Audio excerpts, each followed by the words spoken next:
The 1950s were a decade affected by the anxiety that ruled the time in the aftermath after the Second World War. In the period, the Communist and the National played a big part in the Red Scare, several wars, and the push-button war anxiety. During the post-war era, the U.S. entered not only the Korean War but also the Vietnam War, respectively, in 1950s and the 1955. The Vietnam War. The Vietnam War was an armed conflict between the Communist North Vietnam and the Nationalist South Vietnam. North Vietnam was supported by the Soviet Union and China, and the South Vietnam was supported by the government, England, and the United States. By the spring of 1954, an alliance of Vietnamese communists and nationalists was winning its 8-year war against France's attempt to maintain its colonial rule over Indochina. In 1954, in Geneva, a peace agreement was established.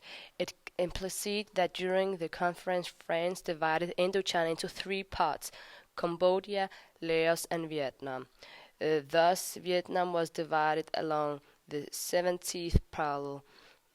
North Vietnam was then led by the Viet Minh at the same time that French completely withdrew from the country.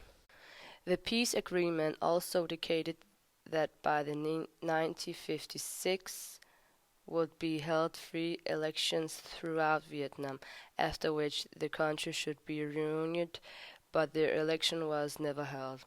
And the United States supported the nationalists, then Indochina will not get lost to the wrong side, or as I said, the communist. This scenario is also called the domino theory. If one country falls to the communists, all the neighboring will follow. Okay. The Korean War. The Korean War started in 1950. After the Second World War, it was a stated goal to reunite the industrialized North and the predominantly agricultural South. The two districts were unfortunately incapable of agreeing on the matter. The result, two independent states. The South of Korea was possessed by America, but by mid-1949 the United States had demobilized their troops, though they continued to be an aftermath in Asia. On the 25th of June 1950, troops and tanks from North Korea were sent over the 38th parallel to South Korea.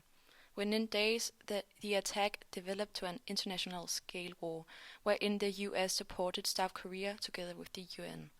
The American President Harry S. Truman thought of Korea as a central piece in the conflict of the international communism. He perceived Kim Il-sung, North Korea's head of state, as a puppet in the Soviet Union and China's puppetry. The puppeteers wanted to put the U.S. to the test.